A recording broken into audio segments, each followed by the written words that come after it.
Естетичната дерматология започва да се използва най-често след 27 годишна възраст, когато за първи път започват видимите следи на времето. Най-често се ползват първоначално апаратните процедури за skin tightening, стягане на кожата, и skin rejuvenation, освежаване на тена на лицето, както и леки неапаратни процедури, които са на фона на хиалуронова киселина за подхранване тип мезотерапия за младо лице.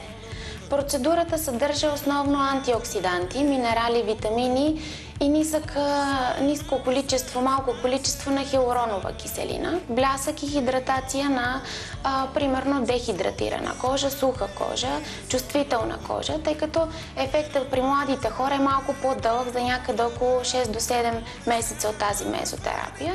В зависимост от състоянието при всеки тип на кожа се правят и различен брой на процедури поддържащи. Процедурата е мини-инвазивна с малки обождания на места на личицето, прониква с 1 мм подкожно и се вкарва навсякъде по една капка от разтвора.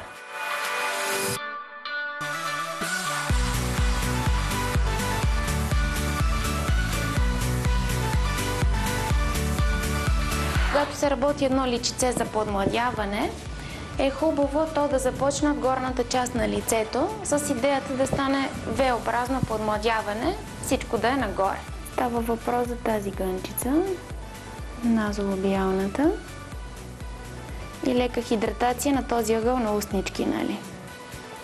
Който във времето, от тук като се слича надолу и тежи така, затваря ъгъла на устните и се появява това струпване тук в тази зона. И идеята е да се започне първо от тук, тази зона, после да се запълни леко тази зоничка и като се отвори ъгъла на устничките, става както е. Както трябва да си е.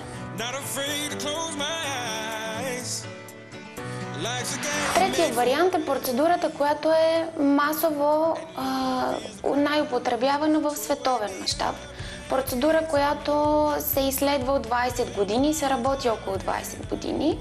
Това е ботокс процедурата, която се извършва в естетични цели, за да има много естествен вид. Зоните, в които се поставят са тази зона за този мускул, тъй като след процедурата той се отпуска и седи много естествено по този начин, без да има възможност много да се съкръщава и да прави подобна мимика, с идеята да не се задълбочава тази бърчица.